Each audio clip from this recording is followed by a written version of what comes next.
You're listening to She's the Business podcast. Did you know that 70% of people are reported to have imposter syndrome and up to 90 have experienced it at some point of time in their life?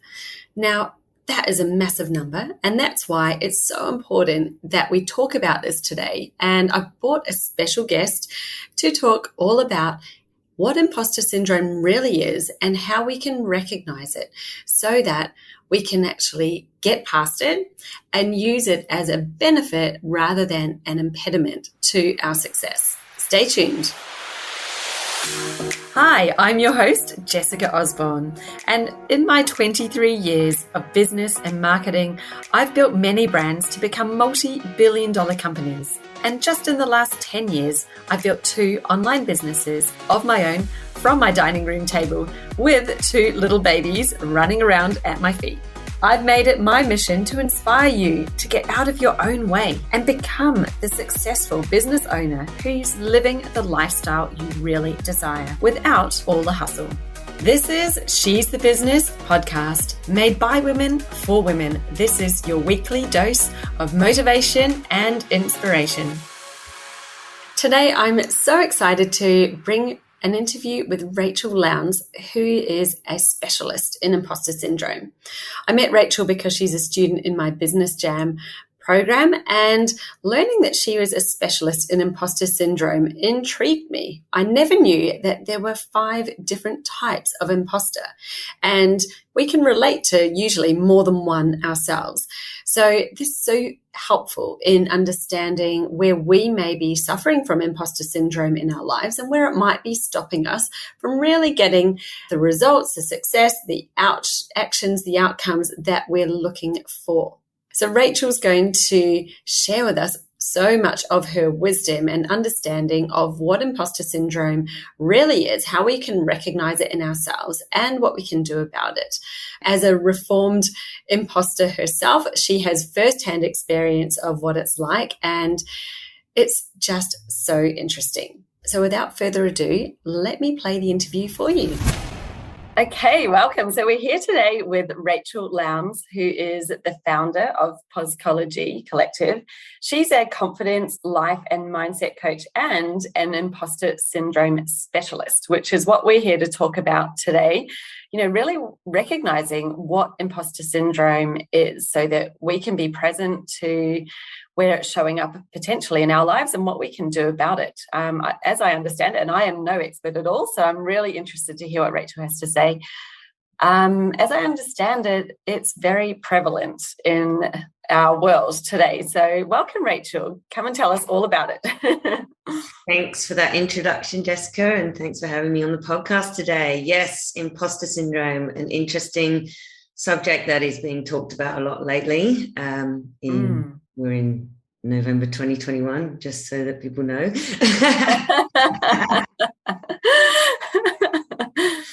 Yes. It's a subject that I'm super interested in, and also one that when I realised what it was, realised I've been living with it for a very long time. And I'm sure when people who listen to this episode will understand that potentially they may have been living with it for a long time too.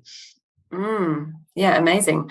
And so can you tell us what it really is? Like, what is imposter syndrome? Because I'm sure there's a lot of information out there on the internet, and some of it may be accurate and some of it may not be at all.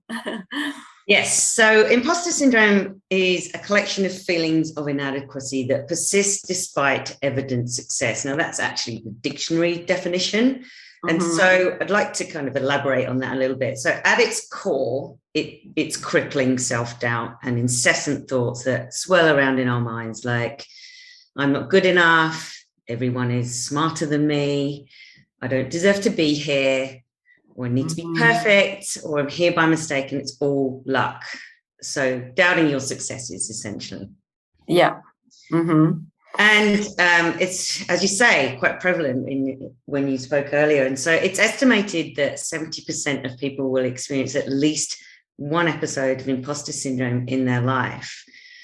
But I would argue that stat is actually probably a bit outdated now. There was a recent study in the UK just during the pandemic where that stat actually went up to 86%.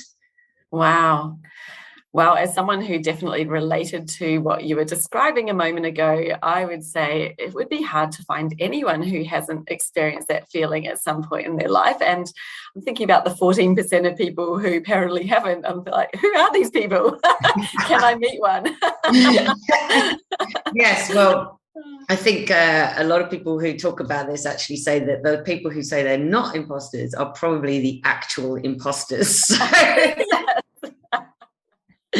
Well, the rest of us are just presuming that we are, and we don't know what we're doing, but we do. Also, another interesting stat is that even though that 70% is feeling it at some point in their life, it's actually about 40% of people are feeling it right now. So that tells you how pervasive it is in successful people. And it's also especially felt in industries where performance is a highly important success metric. So obviously in corporate world, performance, KPIs, all that kind of thing is very much a driver.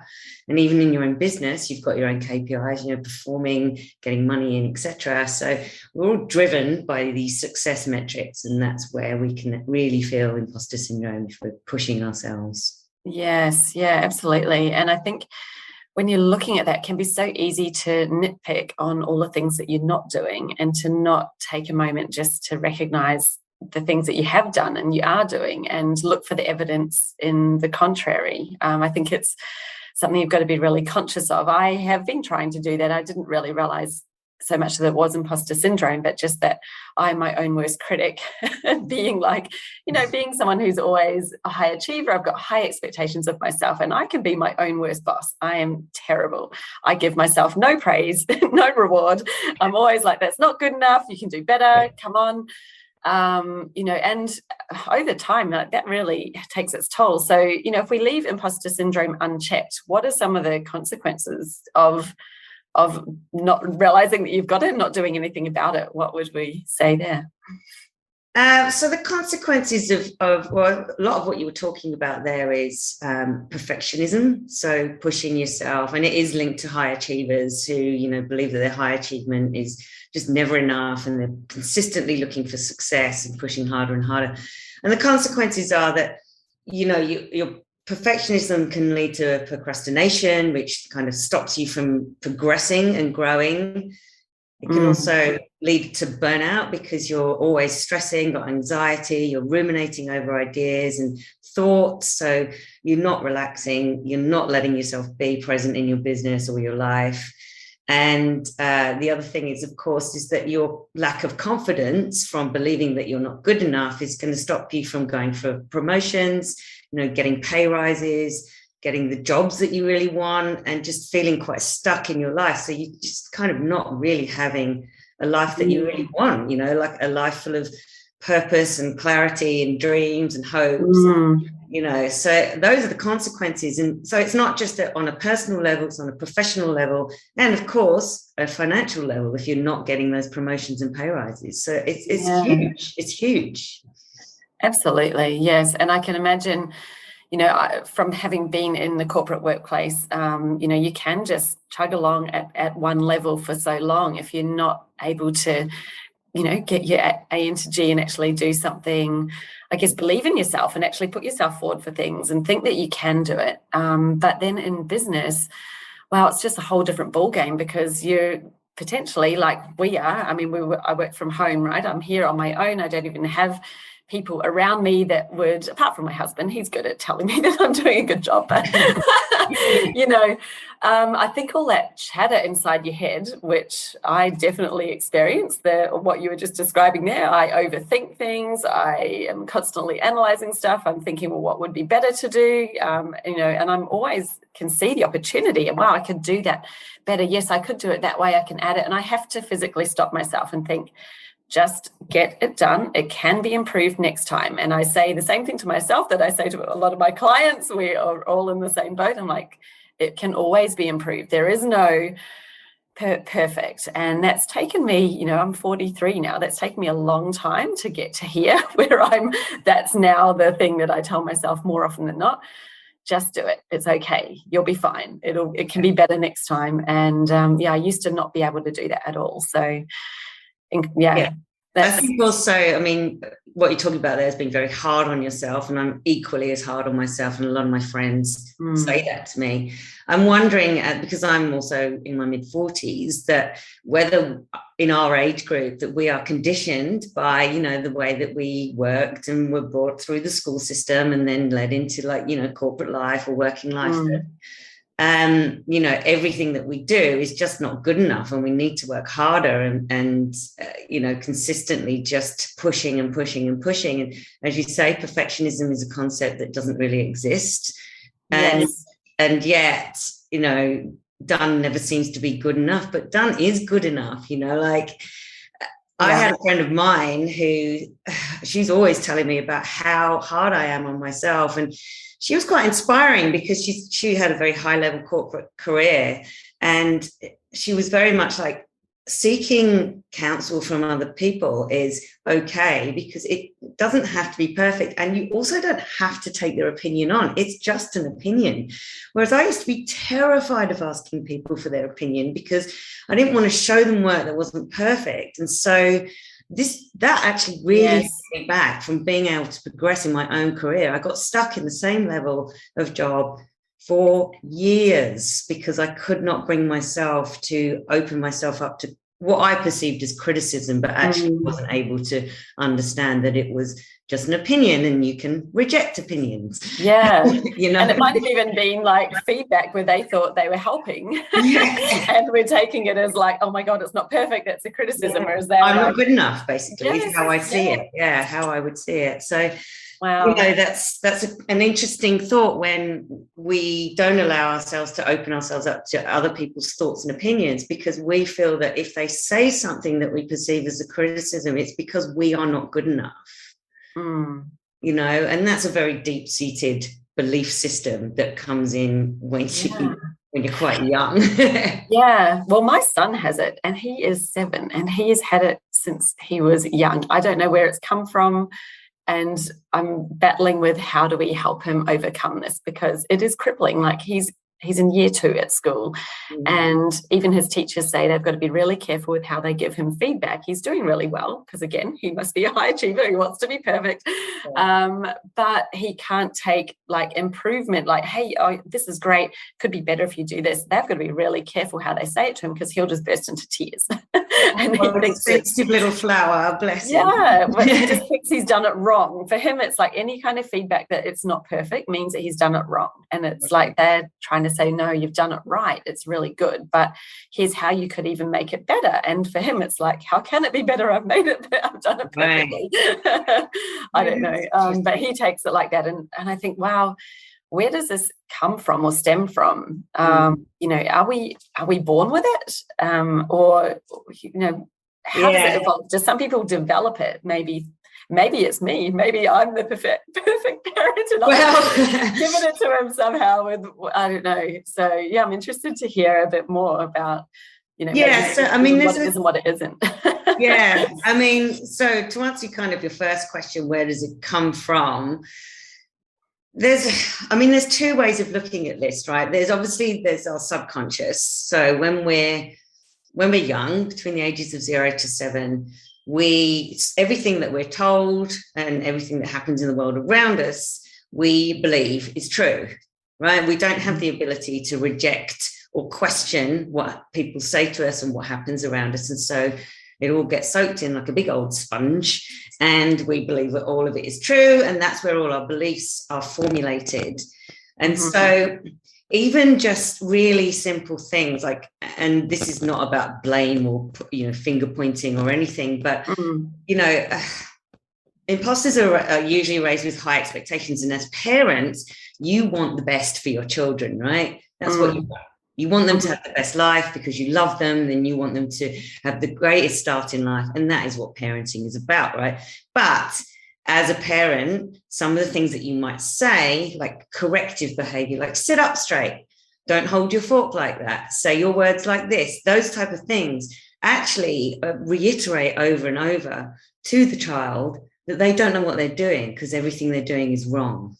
And that can then lead to everything I do is wrong. How can I do it right? And then it's like And it's not criticism, it's helping behavior, but it can be perceived in a different way, right? So that's one of the ways that it can develop.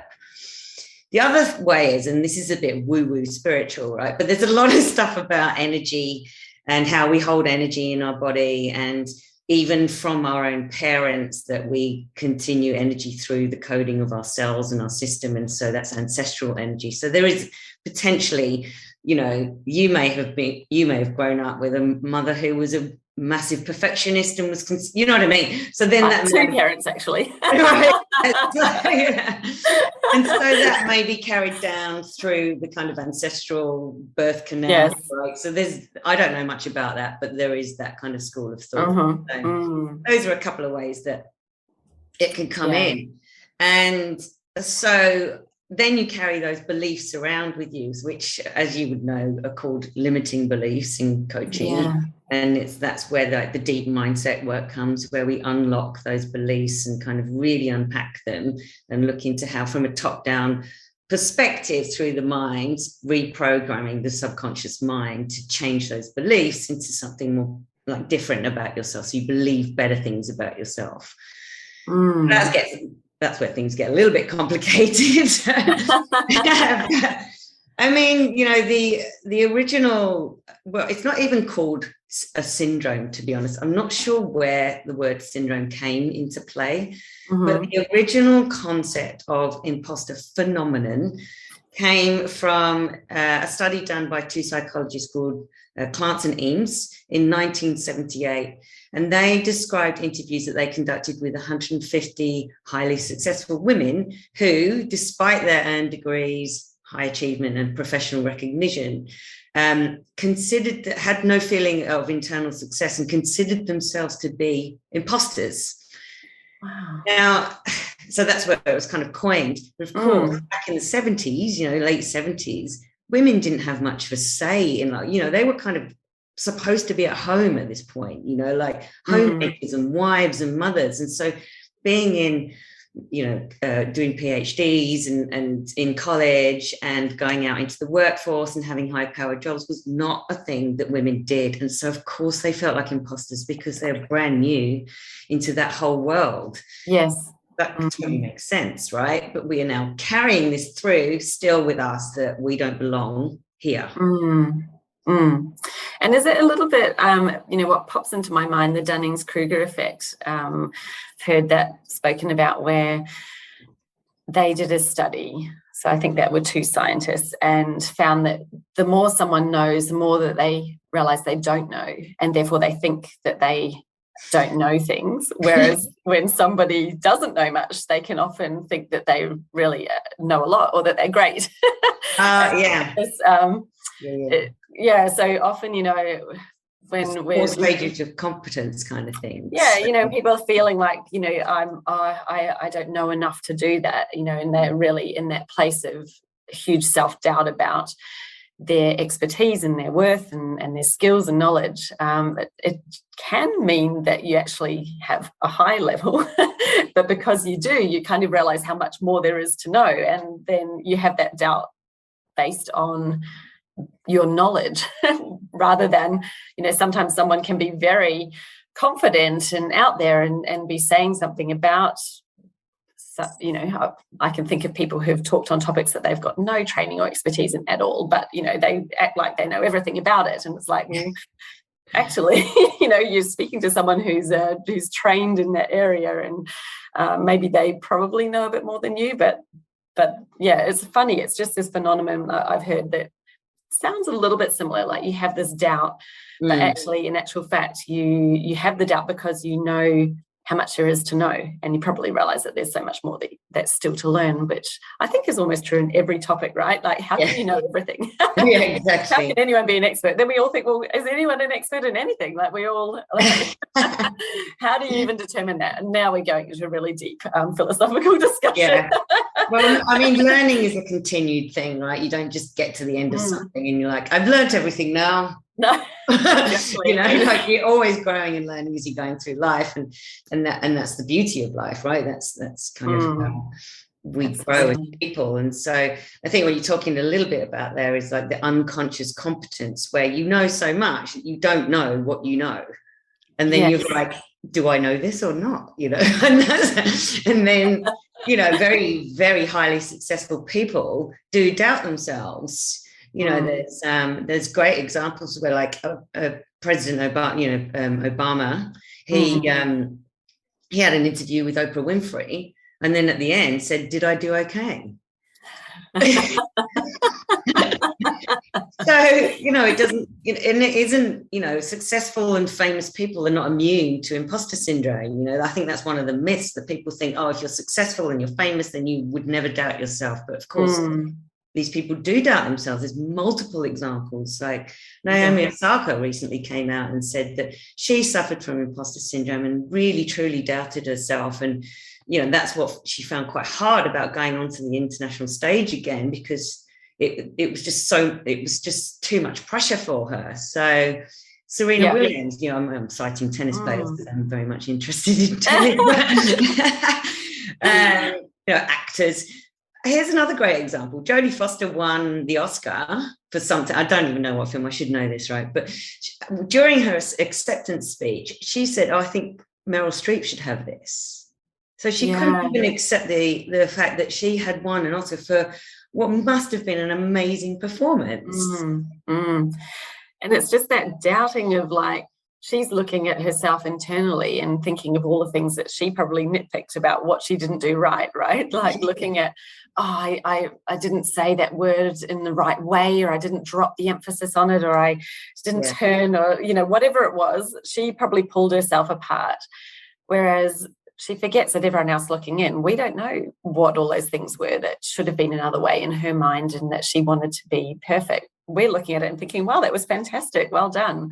Yeah. And it's like that with so many things, you know, and I think this is another one that I do love to help my clients with as well. I'm like, no one else knows what you think it should have been. They only know what it is, what you've put out there. So even though you might have ideas of what you want it to become and things that you want to add, it doesn't mean that it's not valuable now, because it is what it is now. And, you know, get behind it, back it, have confidence and actually love what it is that you've got. Still knowing, yes, I'm going to add more to it in the future. And that's fantastic. But you don't have to feel that what you have right now isn't valuable just because you've got plans to grow it in the future. So, you know, I think that's, you know, what is inside our head isn't what everyone else is thinking. And we've got to stop reflecting our own internal chatter into what we think other people are thinking, because they're not. And it's like, find that so many times. Yeah, one of the biggest barriers, I suppose, just in business and in life, really, and this is common across everybody, is comparisonitis, right? So comparing yourself to other people all the time, and whether that be on like just scrolling through Instagram, or whether you're comparing yourself to the success of someone else in your workplace, or, you know, someone who has a business that's similar to you. At the end of the day, that is not helping you in any way at all, because everybody's different. You are unique.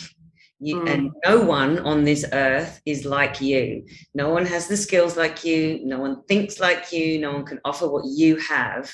And so being kind of more identifying with yourself and being more comfortable with who you are and present with yourself is going to stop you from feeling stressed out about not comparing or matching up to what other people are doing. Like, that just doesn't help you in any way. That just holds you back. Makes you feel anxious. It makes you feel not good enough about yourself. It destroys your self-worth. And, you know, again, that's not something you solve overnight. That's something you have to do the deep inner work for, right? And this is what I do in my, is like work through that self-love and that self-worth journey.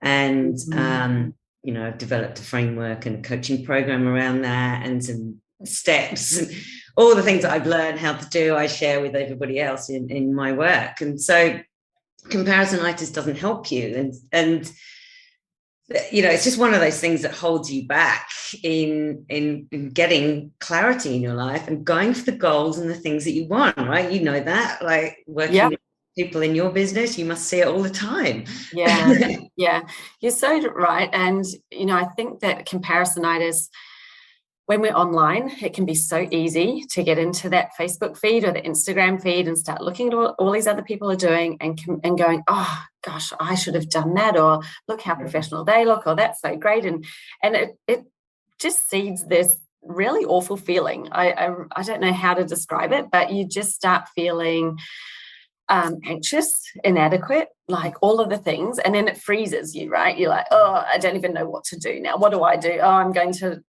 what are other people going to think? And there's all of this stuff that none of it is, it's just literally come into your brain. Like no one else is saying anything to you. You've got no reason to think that, but you do it. And it's one of the reasons I think early on where I discovered I was doing that. And I thought, I've just got to stop, and I'm not going to care or look at what anyone else is doing. I'm going to put my blinkers on and kind of stay in my lane, but still be present and aware of what's going on. Obviously, it's really important to connect to my community and to connect to my audience. But instead of feeding off what's going on out there, I was actually like, no, I'm going to share what's coming up for me inside me. Like I'm going to share the internal, like what I feel is of value and what I feel I need to share to them, rather than trying to reflect and mirror, I think, what's going on out there, because we all end up sounding the same. We all end up having the same content. And I was like, this is crazy. So the only way to be original is to turn it all off. And like someone would say to me, who are your competitors? I think I actually don't know. Yeah. I can't tell you, because I can't be bothered, and I don't really care what they're doing anyway. Like it's not important. I'm not fighting them for customers or anything. There's plenty of people out there. I don't need to worry about what they're doing. All I need to worry about is how can I give the most value to the people who I want to serve. And that's who I try to connect with. That's who I try to look at online. And I really don't care what so-called competitors, or we might call them sisters in business. They're out there doing their thing, and we're all just trying to help people. So that's, well, it comes back to that, your doesn't it? Uniqueness, doesn't it? Like you are your unique self. And there's a really great quote from Eleanor Roosevelt, which is, what other people think of you is none of your business. And I love this quote because I like to embody it in my life, where it's like, it doesn't matter what other people think about you, because they're probably just thinking about what you think about them, which is a really weird paradox, right? Yeah. But if you're putting time and energy into worrying about what other people are thinking about what you're doing and how you're doing it, then you're not actually doing anything. You're just worrying about what other people are thinking. So actually you're holding yourself in a space where you're not growing or learning or being, and you're actually like, you're living in a space of fear. And so I think it's great that, you are able to then switch off from all that noise and just focus on what you have to offer your clients, the same way that I think everybody struggles to do that in a workspace, in their life. When it comes to relationships, for example, a lot of people worry about what the other person thinks about them all the time, and then they try to retrofit themselves into that relationship, and then they're not happy. It happens everywhere. It happens in so many facets of our life.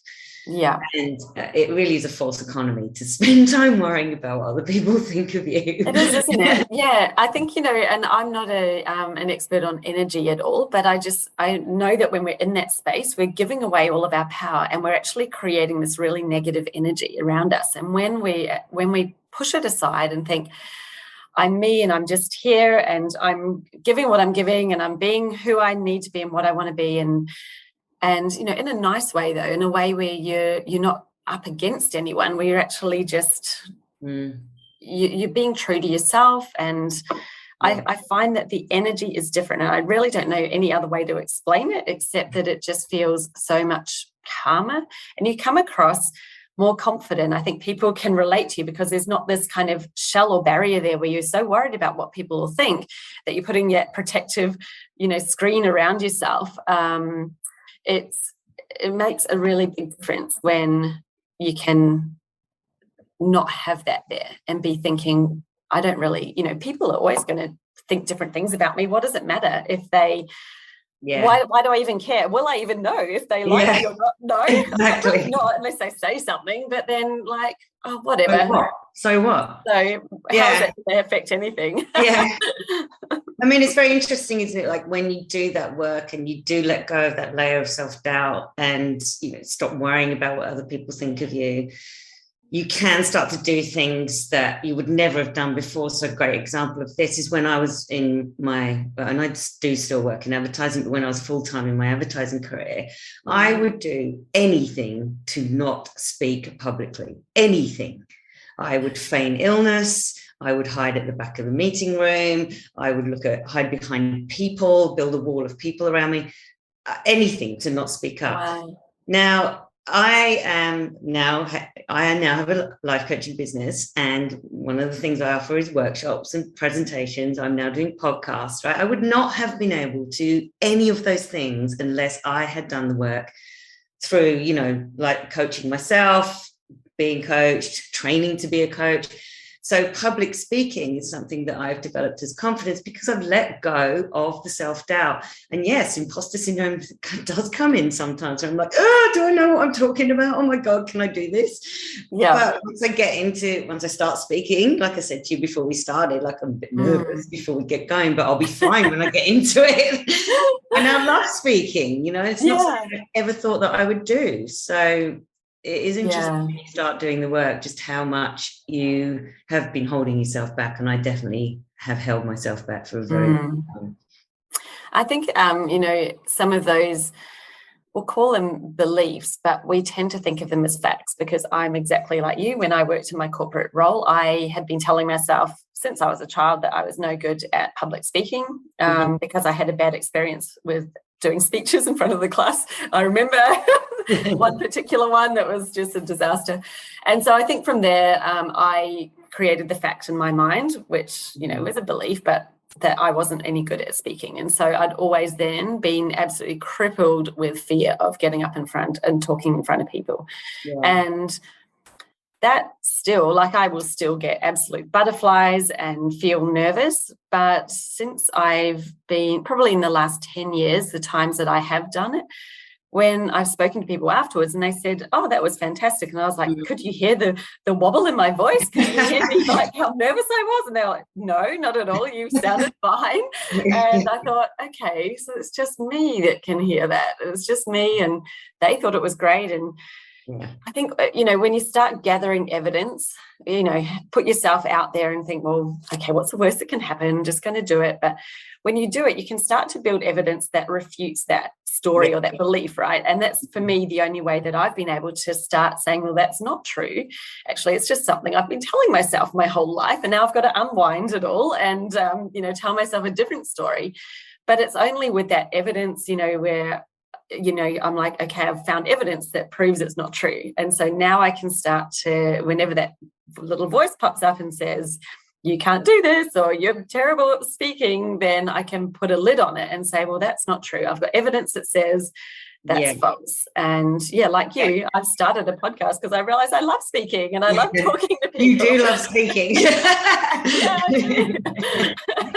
I mean, that's a really great tip as well. That's something that I would suggest to help people with their imposter syndrome, which is that achievement log, or I've heard people call it a reassurance folder, where you gather the evidence that tells you that you are doing okay, that you are successful. And this could look like an email where someone says, oh, that was a really great speech, or a text message, or even if someone said it to you, note it down in your notes in your phone. And just, I have a little manifestation log as well, where I've manifested good things that have happened in my life, big or small. It doesn't matter. They don't have to be big, lofty. Oh, you won a prize. It can be, hey, I really enjoyed what you just said, or, that was really useful. That helped me today. That is evidence that what you do is successful. Your stuff, that you are good enough, that you deserve to be where you are because you've got that evidence to support where you are in your life and where you're going. So that's a great tip, for sure. Really good. I think that's so true. You should do that for everything, those successes and I love that. I probably should do more of that as well. And something else that I would share just to help people is to rewrite the script. So your inner chat fuels your imposter syndrome. Like the stuff that we say to ourselves is probably not the stuff that we would say to other people, our friends, children. Would you talk to your child like that? No, of course you wouldn't. You wouldn't say, you're rubbish at this, you can't do this. You just wouldn't say those things. So it's about changing the language, the way you speak to yourself. So it's about catching that thought and then stopping and saying, okay, what can I say to myself instead? Instead of saying, oh, I don't know everything, I don't know what I'm doing, maybe you could say, I may not know everything I need to know right now, but I'm smart enough to find out, and kind of just reframe the thought and turn it around and start to speak to yourself a little bit better. Like treat yourself as your own best friend, and think about the way you talk to yourself, because everything that you say and think about yourself is what you're actually putting out to the world as energy, and you manifest it too. So that's another one I would suggest that people And you mentioned something to me before we jumped on the recording today, that there's different, imposter syndrome is different for different people. Like it's not a one size fits all, and there's not a one size fits all kind of approach to solving it either. So do you want to tell us a little bit more about that? Yeah, so I mean, obviously imposter syndrome is a very unique experience for everybody. We all grow up differently, we all have different backgrounds, we've all been told different things about our lives. But there are 5 main archetypes that, I think you could probably identify with all of them in some way, but there'll definitely be a couple of dominants in your life. So the first one is perfectionist. So we're probably familiar with perfectionism. Perfectionists set ridiculously high standards for themselves, and then they feel like failures when they don't reach them, right? And so perfectionism can cause procrastination because you're not actually doing anything, so that your sabotaging behavior is like not processing anything and not actually proceeding, because you're saying it's not perfect, so therefore I'm not going to put it out there. So that's your own sabotaging behavior. The other one is, the second one, is superhuman. So this is someone who always feels like they're playing catch up with their colleagues and therefore resorts to overworking. So I've never done enough. I need to do more. I need to take on more because I need to keep proving to people that I'm good enough by doing more. And of course, this just leads to burnout in the end, and stress. And, you spend the weekend recovering from your job. You probably spend all your time talking to your friends about work, and your family are over it. And they just wish you'd talk about something else. You know what I mean? It's like that real trying to prove it to yourself. Like, I think I'm good at this, but I need to prove it. What else can I do to prove it? And you might be taking on so much stuff at work and saying yes to everything, thinking that's going to get you the promotion, but actually you just become the person that people dump all their shit on. Sorry for but not getting you the promotion because you can't showcase your ability to delegate or to, say no to things, set your own boundaries. So actually just a bit of a doormat, to be honest. So really understanding how to say no to things and showcasing your own skills. Like you might end up taking something when you don't even know how to do it. So you're like, oh, now I've got to find out. Totally. And I think taking on too much, it's a barrier to your own success. Because when you've got that much you're trying to deliver, you're probably not going to be doing it to the best of your ability at all because you've got too much on, and a tired, stressed brain is not working at its best. It's the same, like, in that story in the workplace, and made me think of so many scenarios of people who would do that, and even probably myself at times. I think I would always try to take on the challenge and, be that person. But in business, it's like, we can take on too much as well. We're trying to do too many things. And, that's one of the real big success factors that I think, helping clients with is actually saying, right, what is the really critical stuff? What is the thing that's going to help you to get there fastest and to get further faster? Rather than trying to do so many things, you just stretch thin over them all and you're really not going anywhere. And that's where you get to these plateaus of growth. You can't grow any further. You can't, the business isn't going anywhere because you're actually just trying to do too much. And I love to simplify and streamline a business and then watch it go, woo, you're just cutting away all that extra weight, dead wood, which it's not because you can't do it. It's just because you can leave some things for other people to do, like focus on your value. You don't have to do everything. You don't have to do everything. Do not have to do everything. This may lead into the next one then. So the natural genius, similar to perfectionists in that they've got impossibly high standards, but they also expect to get everything right on the first try. Now, I utterly identify with this one. This would be my dominant. I think I used to think I was a perfectionist, but actually probably natural genius, because I can give up very easily. If I don't get it right, I'm like, well, I'm not good at it then. I'm no good. I should just give up. Right. And so I quit. I'm seen as a quitter, therefore I'm a failure, therefore I can't do things, and it just kind of falls into a rabbit hole of not doing anything, essentially. Like, I'm not going to go for that job because the last time I went for a job like that, I didn't get it, so therefore I'm not very good at it, so this kind of thinking, that all or nothing, catastrophizing thinking. So is this a person that might stop before they start? Because they're like, I'm not sure if I'm going to be able to do it, or I think I might not be any good at it, so I'm not even going to try. So this might go back to your son, actually, right? So that's what I'm like. So he obviously takes criticism quite hard, because in his mind he wants it to be perfect the first time, and if it's not perfect the first time, he takes it really hard and goes, well, obviously I'm not good at it then. And that's how he feels about it.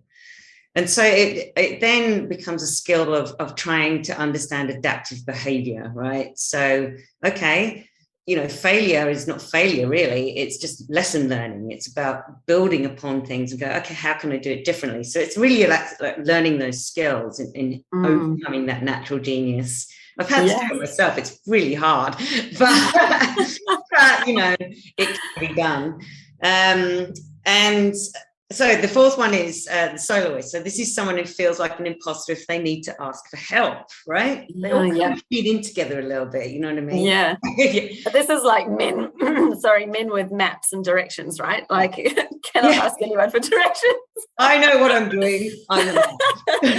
Nope, I'm pretty sure I know how to do that. I don't need instructions. And so these people feel like it's a weakness to show that they need help, right? And that they will be exposed or discovered for being a fraud because they don't know everything, and therefore they don't deserve to be in their leadership position, or they don't deserve to be where they are because they should know everything. And of course, as humans, we are designed to be connected together and talk to each other and act as groups. And so of course we need to ask for help, and that's totally fine. It's normal, so it's about accepting that it's okay to ask for help and that it's not a weakness. And vulnerability at the end of the day creates connection and collaboration. So it's a good thing to let go of that. And I think, from the business perspective, this might be the person who is trying to do everything themselves as well, and thinking, having that control. Now I need to know how to do it all, and not thinking, well, there might be a smarter way to do it, where you focus in on what you're really, naturally good at, and what you potentially should outsource. And part of that's knowing a bit more about yourself, I guess, and what your type is. And soloists would probably actually benefit from working with coaches and mentors and that kind of thing, because you can get yourself into a real pickle if you're trying to do everything yourself. It's that burnout, that stress, and even to, I think you mentioned before, that plateau. I think it's called the plateau of latent potential, which is like the guy who wrote Atomic Habits. About that. So, but when I read that, I was like, oh, I resonate with that a little bit. So, and the final one is the expert. So I also identify with this one, right? So this is someone who believes that they somehow tricked their employer into giving them a job that they have no right to, because they never feel truly qualified enough. So this can relate to, in business, credibility, right? You don't feel credible enough to go out and speak about what you're doing, or if we're talking about entrepreneurs here, but also in the workplace, you don't feel credible enough to go for the promotion. You don't feel like you've got the credentials to go for a job interview. I've got people I've coached who have said, oh no, I couldn't go for that job because I don't have this, all the criteria. And it's like, if you went for a job that you had all the criteria for, what's the point in going for it? You're not learning anything, right? You're not developing or growing, right? And this is something that's actually quite common with women, like they think to tick all the boxes, whereas men will go for something, go, yeah, I can probably wing my way through that. I'll go for it. Yeah, I've got two of the 10. That should be enough. Absolutely. Gosh, I've met so many women over time, and that they undersell themselves. And I've even had people negotiate themselves down in the interview before I've even said anything. Like, downplaying success. That. Yeah. Oh my goodness. Absolutely. Yeah. Absolutely. That is, and would this type of person be the sort who feels that they need to get a qualification for everything before they are able to do it? So they're like, they might have like multiple degrees, could have spent a long time in education, or even just going for certificates and that kind of thing, and consistently just getting proof that they should be where they are or deserve to be where they are, but then they still feel like they're not credible enough, so may continue to keep like more. They're like, oh, I've got a degree but I've got no experience, so I'm still not expert, and like, I don't have enough, I don't have 10 years, I've only got 1 year, or so I definitely identify with this. I struggle with a bit of credibility in myself sometimes, where I'm like, oh, I don't know if people are going to believe me, so I go through those little moments, and I think it's completely normal for people to question that within themselves. But then, as you say, going back to the tips we were talking about before, how you talk to yourself, gathering that evidence that actually disproves what you're telling yourself. Gosh, I remember when I started this business, I was like, okay, maybe I could coach people on marketing. And I thought, God, who am I? Like, I can't coach people on marketing. I'm not Philip Kotler, who's written like marketing textbooks, and I'm not Seth Godin, and I'm not, and then I was like, okay, get a grip. You've got 20 years of corporate experience. You've got a degree. You've done, you've grown brands from nothing. You've created multi-billion-dollar brands and companies. Think that you've got enough experience to coach other people on their marketing. And all those thoughts were there straight away. You're thinking, well, how can I put myself out there to be this person when I'm not the expert? And it's like, but who is the expert? They probably all feel that they're not the expert either, right? But you're an expert in what you know, right? And what you know is not what other people know. And I think that's easy to forget when you're in this space. And so you sharing your knowledge with others is that they don't know. I didn't know half the stuff that you've taught me. And I'm like, wow, this is incredible.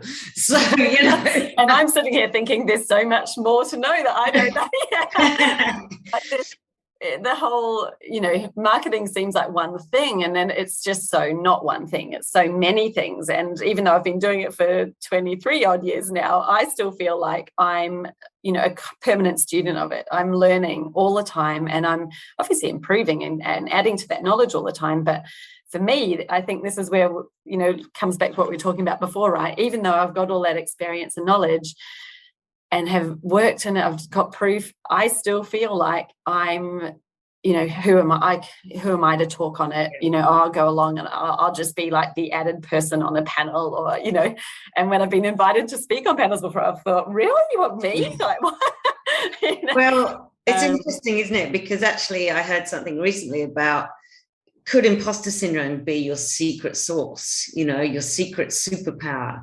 Because it is the fuel that drives you to consistently want more, to be more successful, to, as it's very much linked with high achievers. And so we always want to be proving ourselves. And so is it the secret fuel that kind of just drives us? And how can we harness it a little bit, because at the end of the day, it's about growth. What you're talking about now is like, yes, I want to learn more. I feel like I need to learn more, which is great, because if you stopped, then you would only have a finite amount of knowledge to share with people. And then your business would stop, right? The value would diminish, wouldn't it? Yeah, exactly. So it's good that you want to learn more. It's about understanding, harnessing that, instead of letting it kind of destroy you, you know what I mean? Like letting that layer of self-doubt destroy you. And it's like using that so why am I doubting this? Okay, it's because I want more. Great. Okay, it's good that I want more. It means that I want to be more successful and I want to offer things to more people. So it's turning it around a little bit. It's like a secret gift in some way. Yes, and I love that. I love the idea of harnessing the imposter syndrome to be your greatest asset instead of to be the biggest barrier.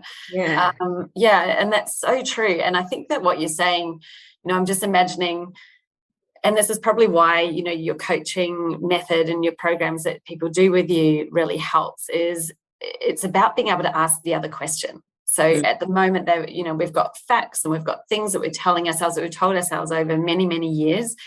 And the instinct that pops up, would be that negative. And it's about being able to go, oh, that's interesting. Okay, let's look at it from another way and see if that is true, or if we can find evidence to disprove it, or if we can ask why. Why are we saying that?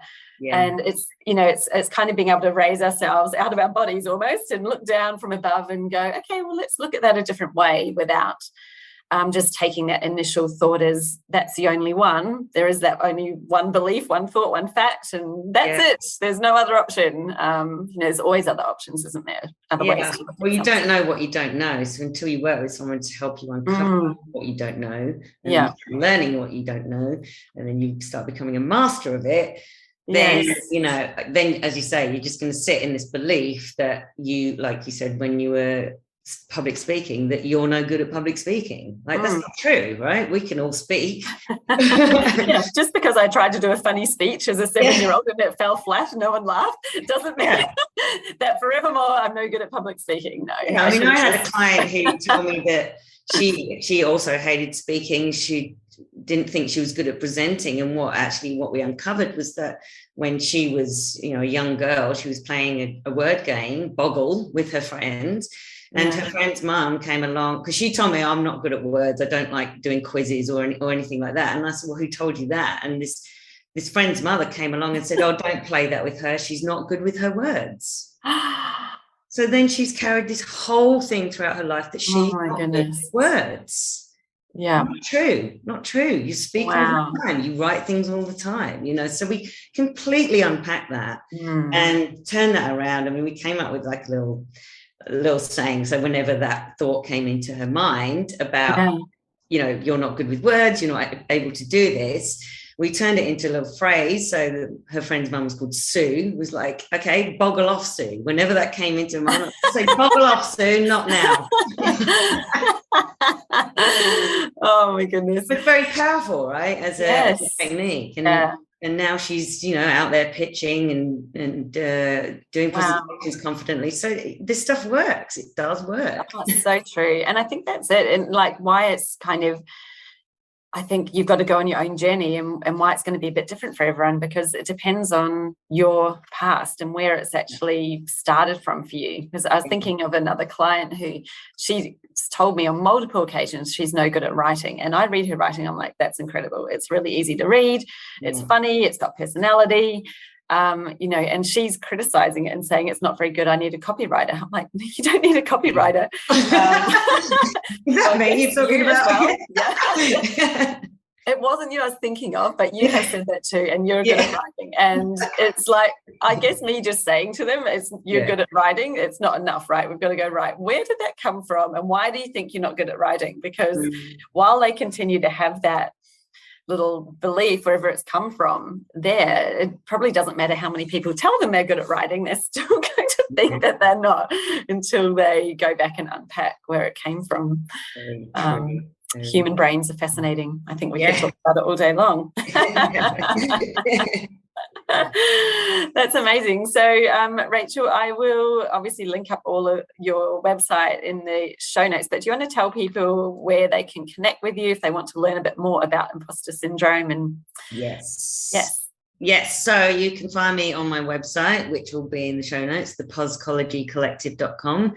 Poschology is Poschology, made up of positive psychology, for those wondering. And you can find me on Instagram as well at Poschology, so POS_CHOLOGY. Got heaps of stuff on there. I've got some free training, so awesome. Get on there and find out more about imposter syndrome. Yeah, that sounds really good. I think, being able to identify what type you are and sort of know a bit about it, but then there's so much to it, isn't there? Which is why it's definitely worthwhile doing that work to overcome it and to make it not a barrier and actually make it something that you can leverage, harness it for your own good. Yes. And I'm about to launch a group coaching program as well. So to power up your potential. So ditch the doubt, find your purpose, and maximize your career and life. So if anyone is interested in joining the waitlist, please get in touch. Great. And of course you can find me on LinkedIn. Everyone's on LinkedIn, aren't they, these days? Gotta be, yeah. Well, I do say you don't have to be everywhere, but your digital footprint makes it easy for people to find you. So yes, and I know that you work a lot with people in agencies, don't you? Like creatives. Yes, which definitely is a big area. Lots of women, being in marketing myself, I think we're both familiar with what that's like. So really great. And I think doing a group, I know a lot of people think you need one-to-one when you do work like this because, we're all unique and we've got our own unique, things where it's come from and all of that. But having been involved in so many group programs and obviously hosting them myself, I've got 2 group programs. It's incredible just the level of learning that you get when you're in a group environment and experiencing it with other people and the level of insight you kind of get to yourself through something someone else is going through. So I guess I'd just say, don't feel like you have to just do the one-to-one. Rachel's group program sounds like it'd be an amazing opportunity to get a really great learning in a small group environment where you're there. It's just that safe place and you're not alone as well. Like there's other people say we're all in it together. Yeah, I love that. And I think that's such a great thing to have, really good to have as a group program. So well done. Thank you so much. I mean, I do one-to-one as well, but I want people to feel comfortable in a group environment. As you say, it's all about our connectedness and shared experiences and knowing that you're not alone and that actually is quite comforting, So. Yes. It's like that feeling of actually getting those thoughts out of your head and saying them in front of people. It just is amazing. I think what you feel afterwards, how much lighter you feel. It's like that big rock that you've been carrying around, that burden suddenly gone off your back. And yes, I think it just helps the growth so much more. So that sounds great. So people can connect with you. They can do one-to-one. They can do group coming up soon. So I'll drop the waitlist link in the show notes. And thank you so much for joining us today, Rachel, and sharing all of your wisdom. I've learned a lot, and I hope that everyone who is listening has learned a lot as well. My absolute pleasure, Jess. Thanks for having me on. Okay, see you. Bye. So if you would like to improve the marketing of your business, then the first place we always start is with your ideal customer avatar. Now, my system for your ideal client is different to most. With my ultimate customer avatar worksheet, there are 35 questions to help you really deep dive into what your ideal client is currently thinking, feeling, and what their goals are, what they're doing in their buying behavior. Go to jessicaosborne.com/customer-avatar to download your free copy of my ultimate customer avatar worksheet today. And let's get started on defining who that ideal client really is.